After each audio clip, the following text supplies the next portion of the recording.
ইয়ামেন দেশের ভিতরে একজন বাচ্চা ছিল, যার নাম তাবাউ আল হামিরি। এই তাবাউ আল হামিরি একজন ইমানদার, ইখলাস ওয়ালা, তাকওয়াবান আল্লাহর একজন শাসক ছিলেন। তদানীন্তন সময়ে তার সাম্রাজ্য নয়, সিরিয়া, দামেস্ক, মক্কা, ইয়াসরিব সহ যত দেশ তদানীন্তন সময়ে ছিল, সমস্ত দেশের মানুষগুলি এক বাক্যে সম্মান করতেন, শ্রদ্ধা করতেন, কারণ তিনি তাকওয়াবান একজন শাসক। জোরে বলেন সুবহানাল্লাহ। তাবাউ আল হামিরি বলে, আমি একজন আল্লাহওয়ালা তাকওয়াবান শাসক। এই সাম্রাজ্যের ভিতরে সমস্ত মানুষগুলি আমাকে সম্মান করে, শ্রদ্ধা করে, আমাকে মহব্বত করে, ভালোবাসে। আমার শাসনগিরি দেখে নয়, আমার ভিতরে তাকওয়া আছে বলে আমাকে সম্মান করে। ঠিক কিনা? আমি এটা কাজে লাগাই আল্লাহ পাকের কুদরতি সৃষ্টি তাম বিশ্বের ভিতরে যেই যেই জায়গায় রয়েছে, আমার হায়াত যতটুকু সময় রয়েছে, আমি সেই সেই জায়গাগুলি ঘুরে দেখার একটা চিন্তা ভাবনা মনের ভিতরে প্ল্যান করলাম।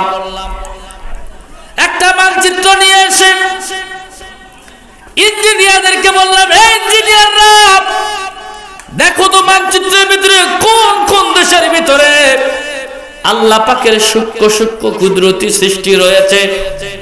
ইঞ্জিনিয়াররা দেশ তালাশ করে দেখলো, বাক্কা নগরের ভিতরে একটা আল্লাহ পাকের কুদরতি ঘর রয়েছে, যেই ঘরের নাম হলো বাইতুল্লাহ, আল্লাহর ঘর।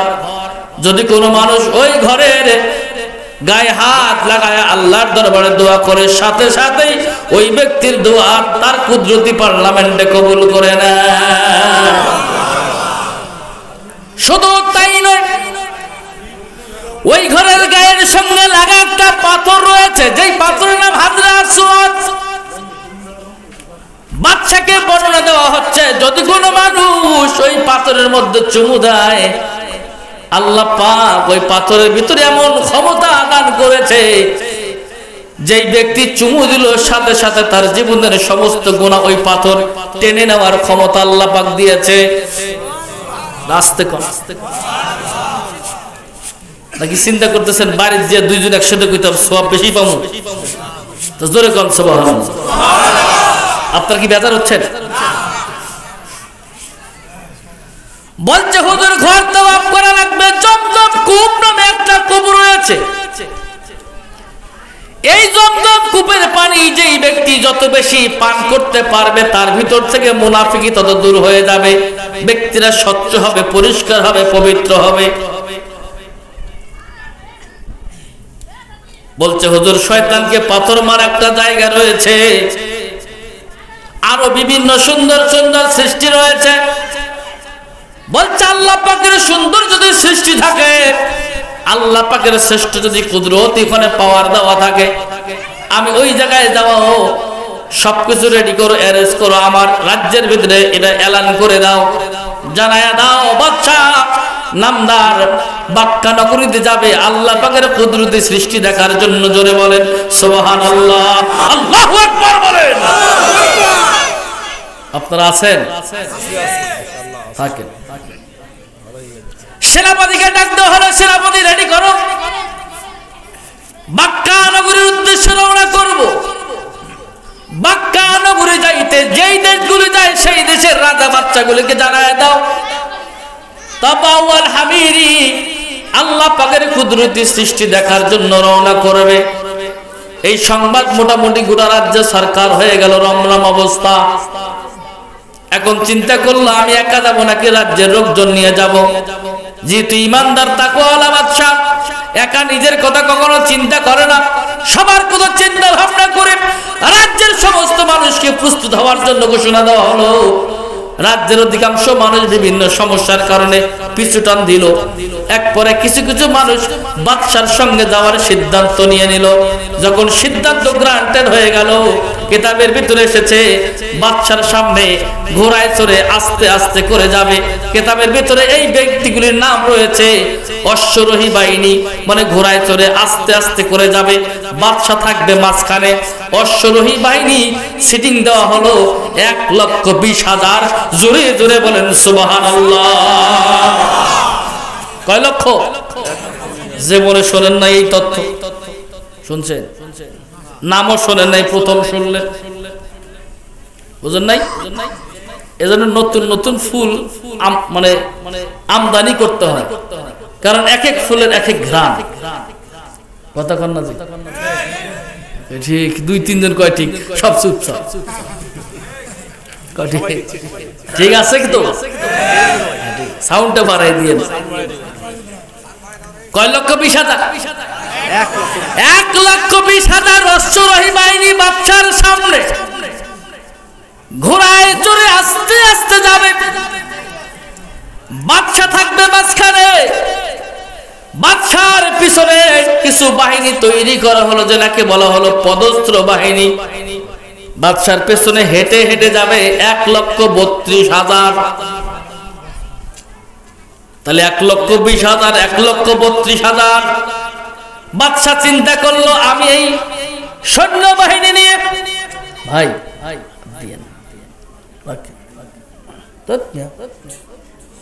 আপনি চুপ থাকবে, কমান আমারটা আমি বুঝতেছি, আপনি চুপ থাকেন একদম, নারবেন না সারবেন, মারা বাখন। তাহলে 1,20,000, 1,32,000 কত হয়েছে? ওরে পাবলিক হিসাব শিখছে, 2.5 লক্ষ। আর 2,000 কইতেটা। এখন বাচ্চা চিন্তা করলো, ইমানদার তো আমি একা যাব, আমার দেশের কিছু বিজ্ঞ আলেম আছে না, জ্ঞানী, এই জ্ঞানীদের তালাশ করো, আলেমদেরকে তালাশ করো। 4,000 আলেম। কয় হাজার? দেখেন, ইমানদার বাদশা হলে রাজ্যের মানুষ কত তৃপ্তি পায়। ইমানদার বাদশা হলে রাজ্যের মানুষ কত শান্তি পায়।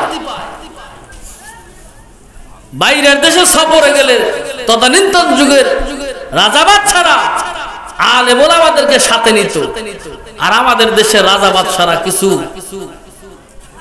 কইতাম দাড়িও নাই, মোছও নাই, বুঝছেন না? দাড়ি মোছ ছাড়া এদেরকে সাথে নিয়ে ভ্রমণে যায়। আমার সাবজেক্ট না বাপ, কেন এত গেছে জীবন দুইটা। তাবাওয়াল হামিরি বলে, এতগুলি বাহিনী নিয়ে আমি রওনা করলাম, মক্কা নগরীতে যাব। এর সব কমপ্লিট, যাত্রা শুরু হয়ে গেল। এক রাজ্য থেকে আর এক রাজ্যের ভিতরে যখন তাবাওয়াল হামিরির বিশাল বাহিনী পদার্পণ করে, গোটা রাজ্যের ভিতরে ভূমিকম্প তৈরি হয়ে যায়। এত বড় বাহিনী নিয়ে মক্কা নগরীতে যাবে ইমানদার আল্লাহওয়ালা তাবাওয়াল হামিরি আল্লাহর কুদরতি নিদর্শন দেখার জন্য। সুবহানাল্লাহ কোন। আজকে এখানে পিসা হুজুর একটা মাইক করে নিয়ে আসছে, যদি মাইক করে 50টা হইতো এলাকার খবর কি হইতো? বুঝেন নাই? বুঝি কথা বুঝেন নাই? যদি মাইক করে 100টা হইতো এলাকার খবর কি হইতো? কি বলে? তাবাওয়াল হামিরি বলে, যেহেতু ভালো একটা জায়গা যাচ্ছি, একা কেন যাব? আমি কেন একা সওয়াব আমার আমল নামায় নেব? আমার রাজ্যের সকল মানুষগুলি সওয়াব নেব। আমার রাজ্যের সমস্ত মানুষগুলি আল্লাহর কুদরতি জায়গা ঘোরাঘুরি করুক, আল্লাহ পাকের রেজাবন্দি হাসিল করুক, আল্লাহর সন্তুষ্টি অর্জন করুক। এই নিয়ত নিয়ে তাবাওয়াল হামিরি বলে, রাজ্য অতিক্রম করে এক রাজ্য থেকে আর এক রাজ্য যাইতে যাইতে একটা পর্যায়ে গিয়ে ইয়াসরিব ত্যাগ করে যখন আমরা মক্কা নগরীর বর্ডার ক্রস করে মনে মক্কা নগরীর ভিতরে প্রবেশ করব, মক্কা নগরীতে প্রবেশের সময় তাকায় দেখি এদিকে তো মানুষগুলি আমার এই বাহিনী দেখার পরে রাজা বাদশা উজির নাজির সেনাপতি সহ রাজ্যের সমস্ত আবাবার জনতা এসে আমাকে হালান সালাম মুবারকবাদ, কেউ ফুল দেয়, কে পানি খাওয়ায়, কে খেজুর দেয়, অত্যন্ত সম্মান শ্রদ্ধা করে। কিন্তু এমন একটা ঘটনায় পড়ে গেলাম, বাক্কা নগরীর উদ্দেশ্যে আমার আসার কথা, কিন্তু আমি বাক্কা নগরীতে বর্ডারের ক্রস করার আগে তাকাই দেখি বাক্কা নগরীর আশেপাশে কেন জানি কোনো ব্যক্তিরে দেখা যায় না।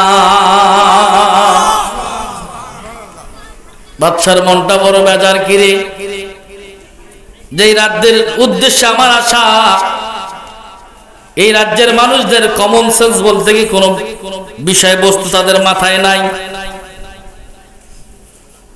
তাদের কি বোধগম্য নাই, তারা কি জ্ঞানলেস, তাদের আকল কি আল্লাহ দেয় নাই? আমি এত বড় সাম্রাজ্যের একজন বাচ্চা, এত বড় বিশাল বাহিনী নিয়ে এই দেশের উদ্দেশ্যে এসেছি, কিন্তু এই দেশের মানুষগুলি তো আমাকে আগেই আহলান সাহলান জানার জন্য ব্যতিব্যস্ত থাকা দরকার ছিল। কি বলে আমাদের পিসা হুজুর আসছে, চেয়ারম্যান সাজ্জদি কইতো পিসা আসছে, রাস্তা রুম দেখায় দাও। কি বলে বাস চেয়ারম্যান আর এক কাজে ব্যস্ত, পিসা বাইসে রুম খুঁজতেছে, বসবে কোথায়? এটা কি হলো? এটা কি মানা যাবে? অবশ্যই তাকে রিসেপশনের জন্য কিছু লোক রাখতে হবে। এই সোনামণি, আমি দেখতেছি তোদেরকে, আমার দিকে তাকা। এখন যেই দেশের উদ্দেশ্যে কোনো রিসেপশন নাই, কোনো রাজা নাই, কোনো বাচ্চা নাই, দায়িত্বশীল কোনো ব্যক্তি নাই, মক্কা নগরের একজনকে খুঁজে পাওয়া যাচ্ছে না, এত বড় বিশাল বাহিনীকে স্বাগত জানাবে, মোবারকবাদ জানাবে, কাউরে না পাওয়ার পরে বাচ্চার মনটা বড় বেজার হয়ে গেল। সেনাপতিকে হুকুম দেওয়া হলো, সেনাপতি দায়িত্বশীল ব্যক্তিকে রয়েছে, ভিতরে যাও, তালাশ করো। যাওয়ার পরে দেখে বাক্কা নগরীর ব্যক্তিগুলি যার যার প্রত্যেকের কাজ নিয়ে ব্যস্ত, কে শুনে কার কথা যার যার নিয়ে ব্যস্ত। খুঁজতে খুঁজতে দায়িত্বশীল ব্যক্তির কাছাকাছি চলে গেলেন, জিজ্ঞাসা করতেছে আপনি কে? বলছে আমি বর্তমান বাক্কা নগরীর দায়িত্বরত অবস্থায় রয়েছি। বলছে আপনাদের কি আকল জ্ঞান বলতে কিছু নেই? কয় কেন, কি হয়েছে? কয় ইয়ামেন দেশের বাদশা তাবাউল হামিরি এসেছে, আপনারা কি জানেন না সংবাদ? কয় সংবাদ তো পেয়েছি, আমরা জেনে কি করব? কয় কেন? তেনাকে অন্তত হালান সাহালান মোবারকবাদ জানার জন্য আপনাদের একটু সামনে যাওয়া দরকার ছিল কিনা? বলছে তামাম পৃথিবীর সমস্ত মানুষগুলি যাদের ভিতরে ঈমান জাগ্রত হয়েছে, যারা ঈমানের ভিতরে পদার্পণ করেছে, এই ঈমানওয়ালা ব্যক্তিগুলি তারা সবাই এই দেশ সহ এই দেশের মানুষকে সম্মান করে। আমরা কাউকে সম্মান করতে যাই না, এটা পাওয়ার ক্ষমতা আমাদেরকে দিয়েছে। তিনি বলেন কে? কারণ আমাদের কোনো ঠেকা কথা কেন নাই, কারণ আমরা ইয়ামেন যাব না, আপনাদের আশা লাগবে কথা কেন? যে বাক্কা নগরের মানুষ কি ইয়ামেন যাওয়া লাগবে? কোনো দরকার নাই। কিন্তু মুসলমান হলে তাকে আবার ইমানদার দাবি করতে চাইলে 100% আপনাকে আসতে হবে, ঠিক কিনা বলতে? তাই আমাদের কোনো ঠেকা নাই। আপনার কি খুব কষ্ট দিচ্ছি আমি? বলছে তোমার বাচ্চাকে গিয়ে বলে আমাদের কোনো ঠেকা নাই, কারণ বাইতুল্লাহ আল্লাহর ঘর, যেই জায়গায় আল্লাহ পাক তার কুদরতি পার্লামেন্ট থেকে এই ঘরকে এই জায়গায় বসিয়ে দিয়েছে। বলেন তো বাইতুল্লাহ আল্লাহর ঘর যেই জায়গায় রয়েছে, এই জায়গা এবং আসমানের উপরে একটা জায়গা রয়েছে, মাঝামাঝি বরাবর একটা স্থান ফাঁকা। এই বাইতুল্লাহ যেই জায়গায় অবস্থান করে, কিতাবের ভিতরে উলামা ইকরাম বলে আল্লাহর আরশ মহল্লা যেই জায়গায়, আরশ মহল্লার ছায়া যেই জায়গায়, ওই জায়গায় আল্লাহ পাক বাইতুল্লাহ দান করেছে। জোরে বলেন সুবহানাল্লাহ, আল্লাহু আকবার বলেন। দাম কম না বেশি? জোরে বলেন। বাদশার কাছে চলে গেলেন, বাদশা নামদার। এই এলাকার মানুষদের ব্যবহার বেশি একটা সুবিধার না। কয় কি হয়েছে? কয় আপনি এত বড় বাচ্চা হওয়ার পর বিশাল এই বাহিনী নিয়ে এই বাক্কা নগরীর উদ্দেশ্যে এসেছেন, কিন্তু এই দেশের মানুষের কোনো খোঁজ খবর নাই। এই দেশের মানুষ এটাকে রেসপেক্ট করবে, সম্মান করবে, শ্রদ্ধা করবে, আপনাকে হালান সাহালান আপনার বাণীকে মোবারকবাদ জানাবে বাহিনীকে। এদের কোনো ঠেকা নাই, কোনো চিন্তা ভাবনা নাই। কারণ এদের সবাইকে আল্লাহ পাক পাওয়ার দিয়েছে, কারণ এই ঘরের ভিতরে, এই দেশের ভিতরে একটা ঘর দিয়েছে, যেই ঘরের নাম বাইতুল্লাহ। এই বাইতুল্লাহর শরীরের ভিতরে হাত লাগায় যদি কোনো মানুষ দোয়া করে, সাথে সাথে আল্লাহ দোয়া কবুল করে নেয়। এই বাইতুল্লাহর গায়ের সঙ্গে লাগা একটা পাথর হাজরে আসওয়াদ, এই পাথরের ভিতরে বিসমিল্লাহি আল্লাহু আকবার বলে যদি কোনো মানুষ চুমা দেয়, চুমা দিতে দেরি হয়, ওই মানুষটার জীবনের সমস্ত গুনাহ ওই পাথর টেনে নিতে দেরি করে না। জোরে বলেন আল্লাহু আকবার। ওই ঘরের পাওয়ার দেখায় তারা, কয় জি ঘরের পাওয়ারে এরকম করে, কয় যেই ঘরের পাওয়ারে তারা এরকম করে, তারা তো জানে না আমার ক্ষমতা সম্পর্কে, আমার পাওয়ার কি, ক্ষমতা কি। আমি ইয়েমেন দেশের শক্তিশালী একজন বাচ্চা, আমি এই মুহূর্তে যদি ইচ্ছা করে এই বাক্কা নগরী ধূলিসাৎ করতে পারবো, কিন্তু করব না, যেহেতু আল্লাহ পাকের কুদরতি রয়েছে। কিন্তু যেই ঘরের কারণে তারা এরকম আমাকে তাকওয়া বান হওয়ার পরেও, একজন ইমানদার শাসক বাচ্চা হওয়ার পরেও যেহেতু তারা আমাকে মূল্যায়ন করলো না, সম্মান করলো না, শ্রদ্ধা করলো না, তিনি সেনাপতিকে না জানায়া মনে মনে নিয়ত করলো এই ঘর আমি সুযোগ পাইলে ভেঙে ফেলবো।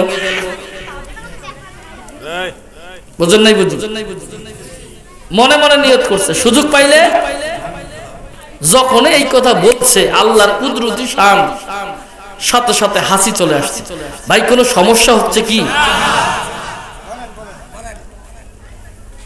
দুই একজন উসপিস করলে তো আমার খারাপ লাগে, মনে হয় যে হয়তো আলোচনা বোঝাতে পারতেছি না বা আপনারা বুঝতেছেন না। এরকম করা যাবে না, পরিবেশ দিতে হবে। আমি আগে বলছি পরিবেশ দেওয়া হবে। কেন উঠবে ভাই? সমস্যা কি? ইঞ্জিন খারাপ হলে বলুন, দোয়া করে দেবেন ইঞ্জিনের ভালো হয়। মারাবা বলেন, জোরে কোন সাউন্ড দিতে হবে। আল্লাহু আকবার বলেন। বলছে ঘর কি করবে? সুযোগ পেলে ভেঙে ফেলবে। তাবাওয়াল হামিরি বলে এই কথা বলার সঙ্গে সঙ্গে ঠান্ডা লাগার মতো একটা হাসি চলে আসলেন। আমাদের ঠান্ডা লাগলে আমরা হাসি দেই কি দেই না? ওলামায়ে কেরাম বলে হাসি চলে আসলেন, কিন্তু আমার ঠান্ডা লাগলে হাসি দিলে নাকের সামনে সাদা সাদা গরম পানি পাওয়া যায়। জোরে বলেন না কেন? তবে আউয়াল হামিরি বলে আমার যখন হাসি চলে আসলো, কেন জানি নাকের সামনে ভেজা ভেজা লাগতেছে।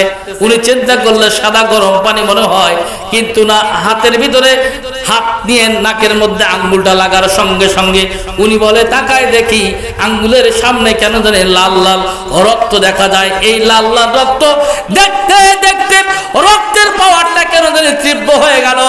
আমার নাক দিয়ে টোপে টোপে রক্ত পড়া জমিনে শুরু হয়ে গেল। কানটা কেন জানি ভেজা ভেজা লাগে, কানের মধ্যে আঙ্গুল দিয়ে দেখি রক্ত দেখা যায়। তাবাওয়াল হামিরি বলে নাকের মধ্যে রক্ত, কানের মধ্যে রক্ত, পেটটা কেন জানি মোচরের মধ্যে একটা শব্দ করলো, প্রসাব পায়খানার চাপ দিল। আমি সেনাপতিকে বললাম, সেনাপতি রে, প্রসাব পায়খানা করবে ব্যবস্থা করো। ছোট্ট একটা তাবু করে দেওয়া হলো। প্রসাব পায়খানা নয়, প্রসাবের রাস্তা এবং পায়খানার রাস্তা দিয়ে তাজা কাঁচা রক্ত গল গল করে পানির মতো গড়িয়ে যাওয়ার মতো বাইর হওয়া শুরু হয়ে গেল। জোরে জোরে বলেন আল্লাহু আকবার। ঘর কার? বেয়াদবি করছে কার ঘরের সঙ্গে? জোরে বলেন। খুব খেয়াল। এই দেশ আল্লাহর ওলিদের দেশ, শাহজালালের দেশ, শাহপরানের দেশ, শাহ মাকদুমের দেশ। খুব সাবধানে কথা বলবেন এই দেশে, কারণ যাদের অক্লান্ত পরিশ্রমে এই দেশ হয়েছে তারা কিন্তু আশিকে রাসূল ছিলেন। কথা কয় না? জোরে কয় না? অতএব এই দেশে কথা বলবেন খুব সাবধানে, আলবাল কথা বলিয়েন না। আপনি যেই হন না কেন, সাইজ করার ব্যবস্থা আমাদের কাছে আছে, আছে না নাই? জোরে বলেন। আরে তরবারি লাগবে না তো। আপনাদের মতো ডক্টরকে সাইজ করলে, ডক্টরকে সাইজ করতে গেলে তরবারির দরকার নাই। শাহজালালের ইতিহাস তাকান, যায় নামাজ বিছায়া সুরমা নদী পাড়ি দিছে, খবর রাখেন মাথার ভিতরে। বুঝুন নাই? বুঝুন। দরবারের দরকার আছে? কোনো দরকার নাই। হ্যাঁ, তাবাওয়াল হামিরি বলে আমি তাকায় দেখি সমস্ত ফুটা দিয়ে যখন রক্ত বাইর হওয়া শুরু হয়ে গেল, বাইর হয়ে এসে জমিনের মধ্যে দাঁড়িয়ে যাব, বেশিক্ষণ দাঁড়ায় থাকতে পারলাম না, কারণ রক্তে ছোটা শুরু হয়ে গিয়েছে। নিমিষের ভিতরে শরীরটা দুর্বল হয়ে গেল, জমিনের মধ্যে পড়ে গেলাম। খুব খেয়াল, জমিনের মধ্যে যখন পড়ে গেলাম, এই রক্তগুলোর এমন দুর্গন্ধ, কেউ আমার কাছে আসতে পারতেছে না। মিজানুর রাদিয়ান তারিক ইবনে আসাকির বর্ণিত, কেউ যখন আমার কাছে আসতে পারে না, আমি ইশারা করে সেনাপতিকে বললাম, সেনাপতি, আমি জ্ঞানী গুণী কিছু আলেমদেরকে নিয়ে এসেছিলাম, আলেমদেরকে ডাক দাও।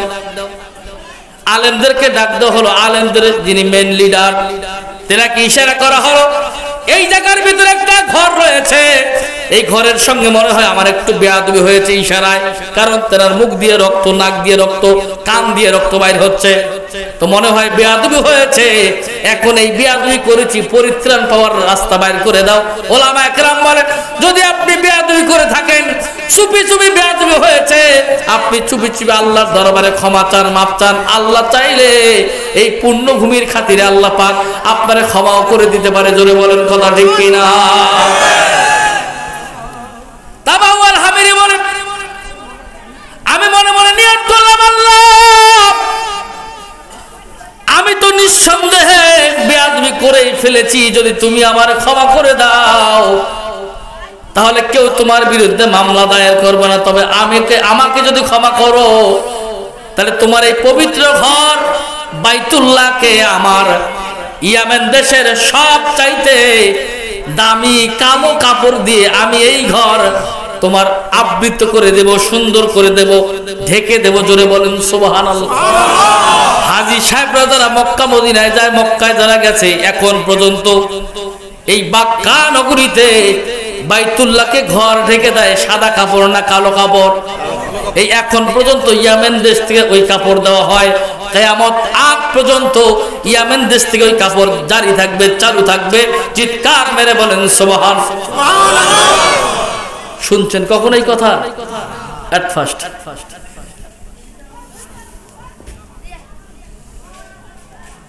আল্লাহ পাক তার মান্নত কবুল করলেন।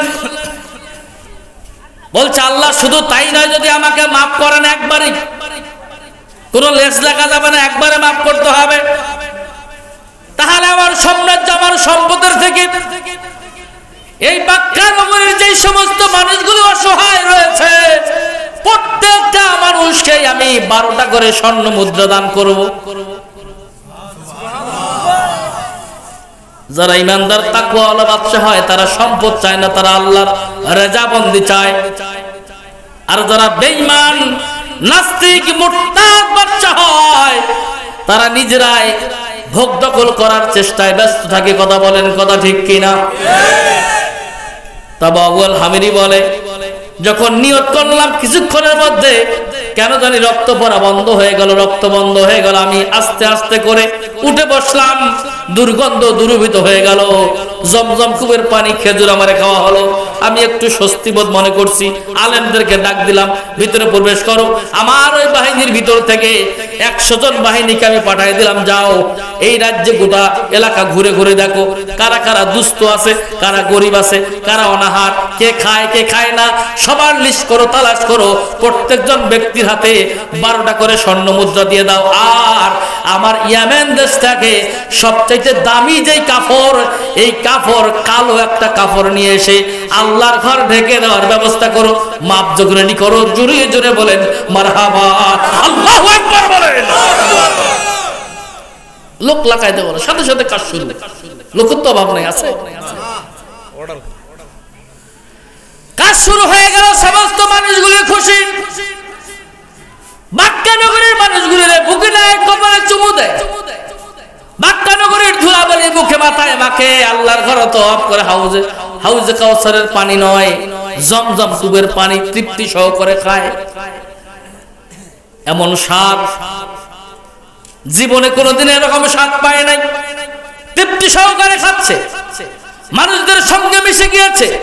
অতীব বন্ধুত্ব সুলভ একটা পরিবেশ তৈরি হয়ে গেল। একটা পর্যায়ে যখন বাক্কা নগরী থেকে বিদায় নিবে, বিদায় নেওয়ার সময় দেখবেন ভালোবাসা অল্প সময়ের জন্য জন্ম নিলে বিদায়ের প্রেক্ষাপটে একটা হৃদয়ের ভিতরে কষ্ট লাগে, কি লাগে না? তবে আউয়াল হামিরি দায়িত্বপ্রাপ্ত ব্যক্তির জড়ায় ধরে অজর নয়নে কান্না শুরু করে দিয়েছে, ভাই আমারে মেহেরবানি করে ক্ষমা করে দিবেন, আল্লাহর দরবারে আমার ক্ষমার জন্য দোয়া করবেন, আমি মস্ত বড় একটা ভুল করেছিলাম, আল্লাহ পাক হয়তো আমারে মাফ করেছে, যদি কোনো সিরাপোড়া থেকে থাকে আপনি একটু মেহেরবানি করে আল্লাহর দরবারে দোয়া করবেন। সমস্ত কিছু কার্যাবলী শেষ করার পরে মক্কা নগরী থেকে বিদায় নিয়ে যখন ইয়াসরিবের জমিনে চলে আসলেন, রাত তো গভীর হয়ে গিয়েছে। সবাইকে বললেন আমরা এখানে থাকবো, ইয়াসরিবে এখানে বসবাস করব। আজকে রাতটা এখানে বসবাস করার পরে আমরা আস্তে আস্তে করে সকাল সূর্য উদয় হলে আবার আমরা ইয়ামেনের দিকে রওনা করব। ইয়ামেনের দিকে রওনা করব এই নিয়ত যখন করলেন, ইয়াসরিবের ভিতরে মোটামুটি তাবু গাড়া হয়ে গেল। 4000 আলেম, 4000 আলেমদেরকে সুন্দর করে তাবু টাঙিয়ে দেওয়া হলো তোমরা এই জায়গায় তাবুর ভিতরে আরাম করো, তোমরা কেউ বাইরে ঘোরাঘুরি করে না, বাইরে জঙ্গলা পাহাড়, এটা একটা দুষ্ময় জায়গা, আমরা এর আগে কখনো এই রাজ্যে আসি নাই, রাত্রি যাপন করি নাই, শত্রু থাকতে পারে, হিংস্র প্রাণী থাকতে পারে, কেউ বাইরে হবে না।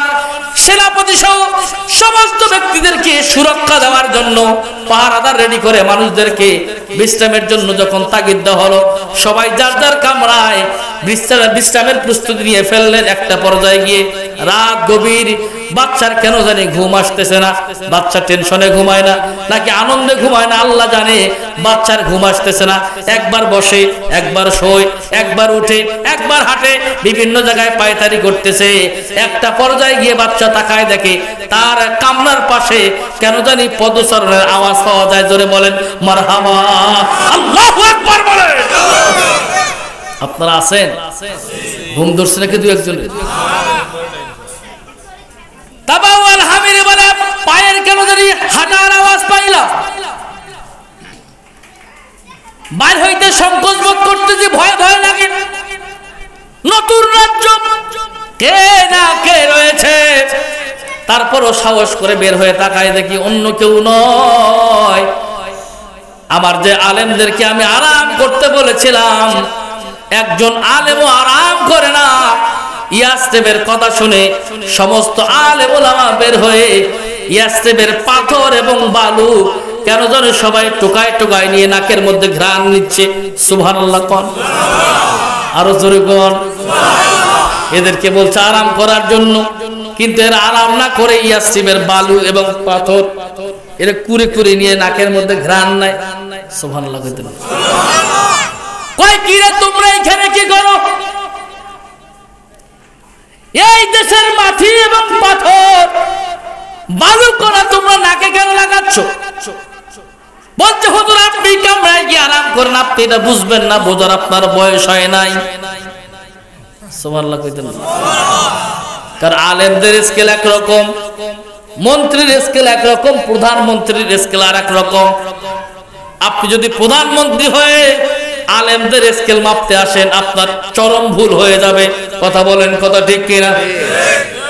যার যার স্থান তার তার ব্যাপার, এটা ফয়সালা আল্লাহর তরফ থেকে। বলছে বাচ্চা নাম্বার আপনি অসুস্থ, এই তো সুস্থ হলেন, আপনি বিশ্রাম করেন। আমরা উলামা ইকরাম রাত জেগে জেগে এই জায়গায় এটা কেন করতেছি না আমাদের উপরে ছেড়ে দেন।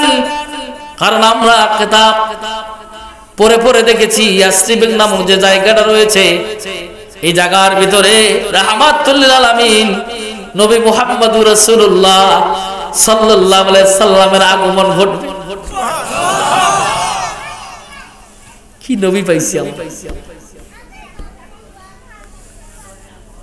ওলামা একরাম বলে হুজুর আপনি ঘুমায় যান, পয়গম্বর আরব নবী রহমত রাহমাতুল লিল আলামিন মুহাম্মদুর রাসূলুল্লাহ সাল্লাল্লাহু আলাইহি ওয়াসাল্লামের এই ইয়াসরিবে নবীজির আগমন ঘটবে। এই নবীজি যে আগমন ঘটবে, কোন জায়গায় আগমন ঘটবে ওই জায়গার পাথর বালু এখন নয় বলে দিতে পারবে। ওই পাথর বালু যদি আপনি নাকের মধ্যে লাগান, আম্ব মেশকরের চাইতে বেশি ঘ্রাণ ওই পাথর থেকে আসবে। যেই পাথর থেকে আসবে ওই এলাকায় আল্লাহ পাকের হাবিবের আগমন ঘটবে। জোরে কোন সুবহানাল্লাহ, আল্লাহু আকবার বলেন।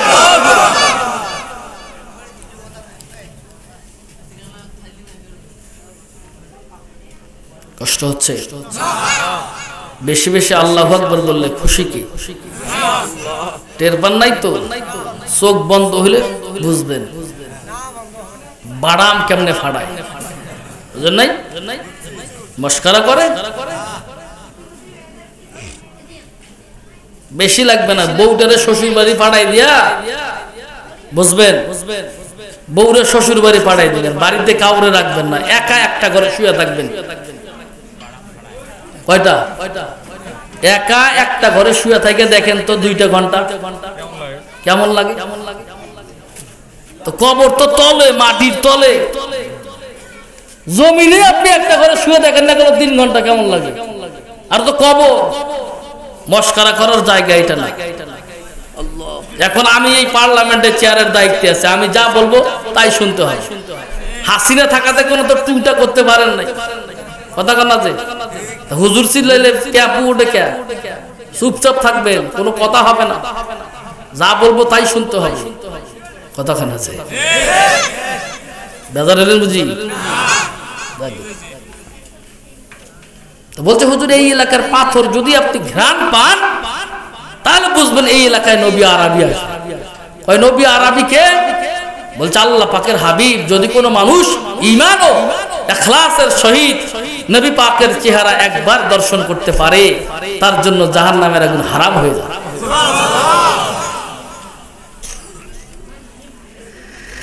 বাদশার কামরায় ঢোকালে সেও পাথর নিয়ে নাকে লাগায়, আল্লাহু আকবার বলেন।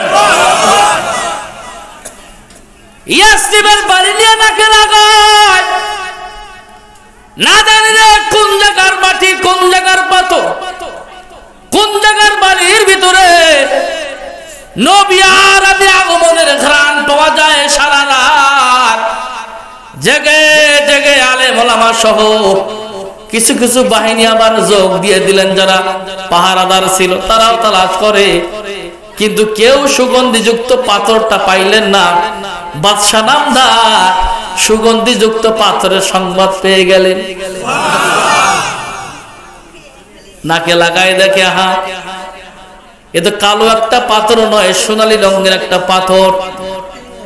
ঝর্ণা ধারিত হচ্ছে এক জায়গা দিয়ে, ঝর্ণার ভিতরে পাথরটা দলদল করছে। বাদশা তাবাউল হামিরি আস্তে আস্তে করে ঝর্ণার মধ্যে নেমে পাথরটা তুলে যখন নাকে লাগালেন, তিনি চিৎকার মেরে ওলামায়ে কেরামের সামনে চলে আসলেন। বলছে, হে রে ওলামায়ে কেরাম, এই যে আমার হাতে যে সোনালী পাথরটা দেখছো, এই পাথরটা থেকে কেন জানি ঘ্রাণ চলে আসতেছে, ওই ঝর্ণার ধারে চলো। গোটা ঝর্ণা কেন জানি সুবাসে মুখরিত হয়ে গিয়েছে। যখন পাথরটা নাকে লাগালেন, ওলামায়ে কেরাম বলছে, হুজুর যেহেতু পাথর সুঘ্রাণ আমরা পেয়ে গিয়েছি, আমাদের ঈমান সাক্ষী দেয়, কিতাব সাক্ষী দেয়, এই এলাকায় রাহমাতুল লিল আলামিন নবী মুহাম্মদুর রাসূলুল্লাহ সাল্লাল্লাহু আলাইহি সাল্লামের আগমন ঘটবে। হুজুর সকাল হলে আপনি আপনার সেনাবাহিনী সহ আপনার রাজ্যের লোকজন নিয়ে চলে যাবেন। আমরা ওলামায়ে কেরাম 4000 এখানে এসেছি, আমরা আর এখান থেকে যেতে চাই না, কারণ আমরা নবী পাকের চেহারা ঈমান ও ইখলাস দেখে জাহান্নামের আগুন হারাম করতে চাই। জোরে জোরে বলেন সুবহানাল্লাহ। বাদশা নামদার সকাল হয়ে গেল, রাতের বেলা সিদ্ধান্ত, বলছে হুজুর আমাদের থাকার ব্যবস্থা করে দিলে দেন, নাইলে আমরা এমনি থাকবো। বলছে তোমরা আশিকে রাসূল, তোমরা নবীর মহব্বত এখানে থাকবা, নবীকে ঈমান ইখলাসের সঙ্গে যদি দেখতে পারো, তোমরা যদি জাহান্নামের আগুন তোমাদের জন্য হারাম হয়ে যায়, তাহলে আমারও তো ভিতরে ঈমান তাকওয়া রয়েছে, তাহলে আমি কি দোষ করলাম? বলছে তাহলে আপনিও থাকেন, আমি থাকলে রাজ্য চালাবে কে? এটাও একটা সমস্যা, তবে রাজ্য চালা লাগবে। তবে আমি একটা অনুরোধ করি, আমি একটা চিঠি নবী পাকের কদমে লিখে দিয়ে যাই। সুবহানাল্লাহ, একটা চিঠি লিখলেন। বলছে ইয়া রাসূলুল্লাহ, আমি ইয়ামেন দেশের বাদশা তাবাউল হামিরি, আমি এসেছিলাম মক্কা ঘোরার জন্য, তো যাওয়ার সময় সংবাদ পেয়েছি আপনি এই ইয়াসরিফে আসবেন, তা আমি এখনই আপনাকে না দেখে আপনার উপরে ঈমান আনলাম। জোরে বলেন হুজুর, আপনার উপরে ঈমান আনয়ন করলাম। নবী গো, মেহেরবানি করে আপনি এই চিঠিটা যেই দিন হাতে পাবেন আমাকে উম্মত হিসাবে স্বীকৃতি দিবেন, আপনি আমার জন্য দোয়া করবেন। রাজ্য পরিচালনার ক্ষেত্রে আমাকে এই স্টেপ থেকে চলে যাওয়া লাগতেছে, যদি আমি রাজ্যের পরিচালক না হতাম তাহলে আপনি না আসা পর্যন্ত আমি এই জায়গায় অবস্থান করতাম। জোরে বলেন সুবহানাল্লাহ। আল্লাহ পাকের কুদরতি শান, 4000 আলেমের থাকার ব্যবস্থা করে দেওয়া হলো, সমস্ত উলামা একরাম খাওয়া দাওয়ার ব্যবস্থা করে দেওয়া হলো, স্বাচ্ছন্দ্যে তারা বসবাস করছে। নবীজি পৃথিবীতে আসার 1000 বছর আগের ইতিহাস বলুন তো, এই উলামা একরাম কি 1000 বছর বেঁচে ছিল নাকি? কশিন কালে বেঁচে ছিল না। কেউ 150 বছর, কেউ 100 বছর, কেউ 90 বছর, কেউ 250 বছর, এমনি করতে করতে বিদায় নিয়েছে। কিন্তু বংশ পরম্পরা অনুযায়ী ওই সিডিয়ার উপরে সমস্ত ব্যক্তিগুলি হাত রেখে রেখে নবীর উপরে ঈমান আনয়ন করেছে। জোরে বলেন সুবহানাল্লাহ। তাদের বংশধর যারা ছিল তাদের ওসিয়ত করেছে, বাবা এই যে চিঠিটা আমরা দুনিয়া থেকে বিদায় নিয়ে চলে যাচ্ছি, কিন্তু আমাদের ঈমান ইখলাস আমরা সাক্ষী দিয়ে যাচ্ছি আল্লাহ পাকের নবী মুহাম্মদুর রাসূলুল্লাহ সাল্লাল্লাহু আলাইহি সাল্লামের সত্য দিন সত্য কালেমার উপরে আমরা ঈমান আনয়ন করে দুনিয়া থেকে বিদায় নিলাম। এমনে করতে করতে যাইতে যাইতে একটা পর্যায়ে গিয়ে এমন একটা ঘটনা ওই জায়গায় ঘটে গেল, ইয়াসরিবের ভিতরে আবু আইয়ুব আনসারী নামে একজন সাহাবীর হাতে এই চিঠি বংশ পরম্পরা অনুযায়ী তার হাতে এসে পৌঁছলেন। জোরে বলেন সুবহানাল্লাহ। যখন চিঠি পৌঁছে গেলেন, আল্লাহর পয়গম্বর পৃথিবীতে আগমন করলেন। মক্কার জমিনে দিনের কার্যক্রম সঠিকভাবে আদায় করতে না পারার কারণে আল্লাহ পাক হিজরত করালেন। মক্কা থেকে মদিনায় নবী আমার চলে আসলেন। নবী মদিনা আসার পরে আহলান সাহলান সমস্ত মানুষগুলি খুশি হয়ে গেলেন। আহলান সাহলান মোবারকবাদ, সবাই নবীকে যার যার ঘরে নেওয়ার জন্য ব্যস্ত হয়ে উঠলেন। আল্লাহর পয়গম্বর বলছে, আমি ইচ্ছাকৃতভাবে কারো ঘরে গিয়ে উঠবো না। আমার এই ঘোড়া যার আঙিনার সামনে গিয়ে বসবে আমি রাহমাতুল লিল আলামিন ওই ঘরে গিয়ে উঠবো। জোরে বলেন সুবহানাল্লাহ। আল্লাহু আকবার বলেন। কষ্ট হচ্ছে আপনাদের? আবু আইয়ুব আনসারীর হাতে চিঠি, আল্লাহর পয়গম্বর মদিনায় এসে যখন এই ঘোষণা দিয়ে দিলেন ঘোড়াকে ছেড়ে দেওয়া হলো, যাইতে যাইতে একটা পর্যায়ে গিয়ে এই ঘোড়া আবু আইয়ুব আনসারীর বাড়ির সামনে গিয়ে বসে পড়লেন। কি হুজুর, ঠিক কি না? ঘোড়া যখন বসে পড়লেন, রাহমাতুল লিল আলামিন নবী পাকের ইজ্জত সম্মান কত আল্লাহ পাক বাড়ায় দিয়েছে, কত ইজ্জত আমার নবীর। একটু গভীর মনোযোগ লাগান। আবু আইয়ুব আনসারী নবীজির সামনে আসলেন, দু চোখ ভরা পানি। নবীজির কদম বুসি করার পরে নবীজির সঙ্গে যখন প্রথম কথা বলবে, আল্লাহর পয়গম্বর বলে, আনসারী রে, কোন কথা বলার আগে 1000 বছর আগে তোমার কাছে একটা চিঠি আমানত এসেছে, বংশ পরম্পরা অনুযায়ী একটা চিঠি তোমার হাতে এসে পৌঁছাইছে। মেহেরবানি করে ওই চিঠিটা আগে দাও, তোমার কথা আমি নবী পরে শুনবো। জোরে বলে সুবহানাল্লাহ। নবী মনে হয় কিছু জানেন না, কথা কয় না? কিছু ওলামায়ে কেরাম আছে নবী গায়েব জানে না, আছে না কিছু ভাই? আছে না? যারা বলে নবী গায়েব জানে না, নবীর বিপক্ষে যারা ফতোয়া জারি করে, বুঝবেন এরা আশিকে রাসূল নয়, এটা দুশমনের রাসূল, গোস্তাখের রাসূল, এটা বেয়াদব। কথা বুঝুন, এটা হারামজাদা আমি কই না, আল্লাহ বলেছে। উতুল্লিম বাদা যালিকা জানিম, সূরা কলাম 13 নম্বর আয়াত দেখো। আমি কই না, আল্লাহই কয়। কি হুজুর, ঠিক আছে কিনা? আবু আইয়ুব আনসারী তাড়াতাড়ি করে চিঠিটা নিয়ে আসলেন। হুজুর, আপনি তো কেবল আসলেন বিশ্রাম করেন, কিন্তু বংশ পরম্পরা অনুযায়ী 1000 বছর আগে এই চিঠিটা আমার হাতে যে এসেছে আপনি কেমনে জানলেন? রাহমাতুল লিল আলামিন বলে, আনসারী রে, আমি নিজে থেকে কোনো কিছু বলি না, কোনো কিছু জানি না, কিন্তু আল্লাহ পাক সর্ববিষয়ে আমাকে জানিয়ে দিয়েছে, আমাকে জ্ঞানী করেছে। কথা বলেন, কথা ঠিক কিনা?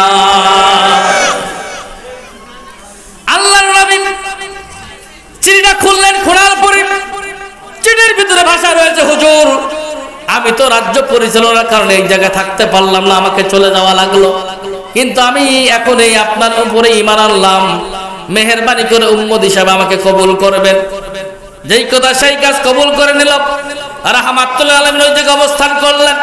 আবু আইয়ুব আনসারীর যেই বাসাটা রয়েছে, বলছে হুজুর আমার বাসায় নয়, আজ থেকে 1000 বছর আগে আপনার থাকার জন্য ইয়ামেন দেশের বাদশা তাবআউ আল হামিরি একটা জায়গা করে দিয়েছে, মেহেরবানি করে আপনি এই জায়গায় থাকবেন। নবীজির কামরা দেখায় দেওয়া হলো, সেখান থেকে মদিনার জীবন পরিচালনা শুরু হয়ে গেল।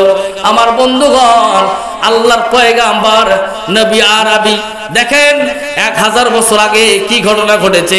চিঠি, নবীজি কাছে আসার সাথে সাথে আগে চিঠির কথা বলেছে, কথা পরে কথা বলেন, কথা ঠিক কিনা? এই নবীর উম্মত আমরা মনে করছেন আমরা এই জায়গায় নবীর উপরে দরুদ পড়ি কি পড়ি, নবী জানে কি জানে না? কথা কয় না যে নবী শোনে কি শোনে না? এতটুকু খেয়াল যদি থাকে তাহলে আমি তো মনে করি জ্ঞানজাম গন্ডগোল হওয়ার কথা না।